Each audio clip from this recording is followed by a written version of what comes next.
در تاجیکستان هم چند نوع دالانه هست. این دالانه سرخ میشه. وقتی که ترما و حرکت جمع آوری میکنن برای دل بهترین چیز هست.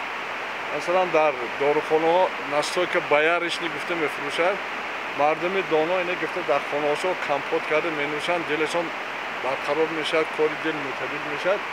و یک بخش دیگر ما هست طبابت با درخت، دندروتراپی میگوید، یعنی آدمایی که ساحه درخت شناسی میشن دندرولوگ میگن، درخت شناس میگن.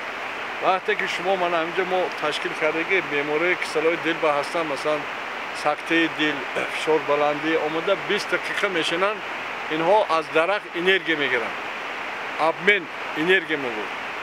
و چطوره که من در بالا در شما گفتگی بودم که در همینجا 6 نفر عالمان روسیه فیزیکا اومده همینجا آموختن. اگر ما حالا کلی داره نشون تیانگه پیرامیدهایی که در یگیپت هست، در همین دهه ما گرد اطراف قریب 6 تا پیرامید هست، انرژی تقسیم میکنن. هر یک شخصیت هایی که اومده اینجا استراحت میکنن، به دارو میتوانن که دوام یک هفته سیر و گشت و آب نوشیدن دیگه قطعی 100% شفا یابند.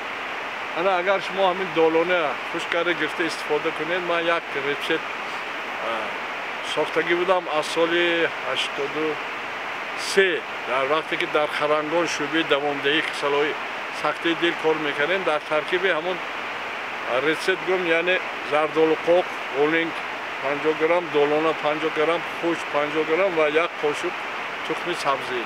همین در 1 لیتر آب میجوشونید، 100 گرم 3 مرتبه مینوشید.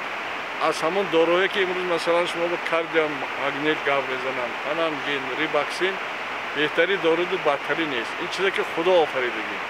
ما باید طبیعت رو گوش کنیم، طبیعی درمانی کنیم، عمر ما دراز میشه، شیمی کمتر استفاده کنیم.